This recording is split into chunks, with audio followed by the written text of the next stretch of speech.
এবার একেবারে গণনা কেন্দ্রে আপনাদের নিয়ে যাব। অর্ণব মুখোপাধ্যায় আমাদের সঙ্গে রয়েছেন।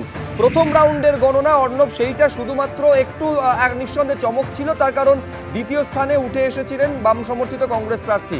দেখা যাচ্ছে দ্বিতীয় রাউন্ডে এবং তৃতীয় রাউন্ডের গণনাতে ছবিটা কিন্তু বদলে যাচ্ছে। এই মুহূর্তের ছবিটা কি অর্ণব?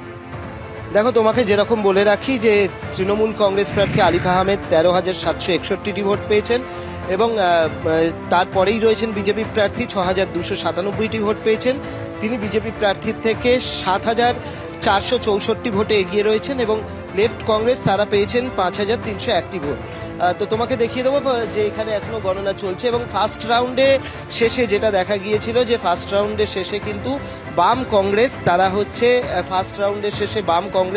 তারা হচ্ছে উঠে গিয়েছিল দ্বিতীয় স্থানে, কিন্তু পরের যে দুটো ট্রেন্ড দেখা যাচ্ছে সেখানে আবার বিজেপি দ্বিতীয় স্থানে উঠে এসছে এবং ফার্স্ট রাউন্ডের শেষে আমরা যেরকম দেখলাম যে তৃণমূল কংগ্রেসের পক্ষ থেকে কিন্তু যেটা বলা হচ্ছিল এই যে বাম কংগ্রেসের দ্বিতীয় স্থানে উঠে আসা, সেই বিষয়টাকে কিন্তু কটাক্ষ করা হচ্ছিল ফার্স্ট রাউন্ডের শেষে। কিন্তু তারপরে যেটা দেখা যাচ্ছে দ্বিতীয় এবং তৃতীয় স্থানে দ্বিতীয় এবং 3 নম্বর রাউন্ড হওয়ার পরে ফের বিজেপি চলে এসছে এবং এই ট্রেন্ডটাই মোটামুটি যেটা জানা যাচ্ছে, অফিসিয়াল তো এখনো ঘোষণা হয়েছে, কিন্তু যেটা জানা যাচ্ছে এই ট্রেন্ডটাই কিন্তু বজায় রয়েছে।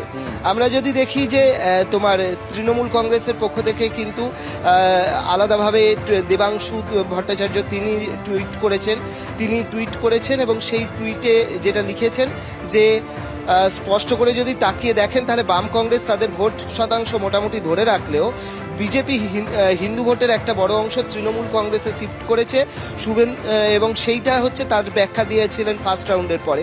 কিন্তু সেই ফার্স্ট রাউন্ডের পরে সেই চিত্রটা আবার বদলাচ্ছে সেকেন্ড এবং থার্ড রাউন্ডে।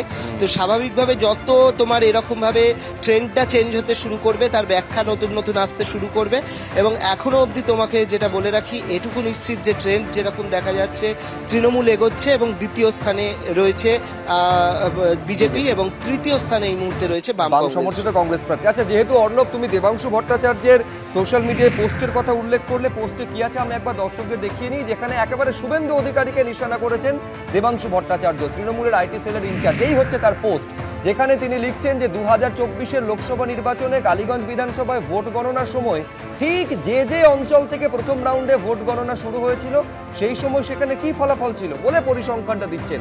Trinamool 43.8%, CPI 26.7%, BJP 26.4%।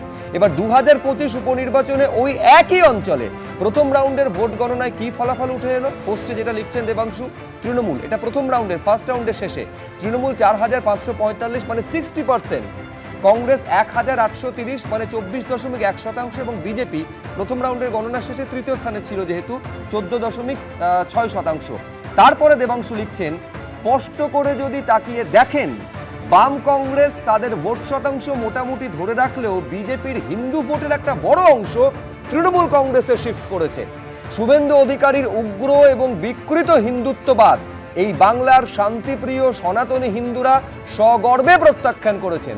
তারপরে লিখছেন জয় জগন্নাথ। এইটা সোশ্যাল মিডিয়ায় পোস্ট করেছেন দেবাংশু ভট্টাচার্য। অর্থাৎ যে হিন্দু ভোটের ওপর ভর করে তৃণমূলকে ক্ষমতাচ্যুত করার দাবি বিজেপির তরফে করা হচ্ছে, সেই হিন্দু ভোটের একটা বড় অংশ বিজেপির থেকে মুখ ফিরিয়েছে বলে দেবাংশু ভট্টাচার্যের দাবি প্রথম রাউন্ডের গণনা শেষে।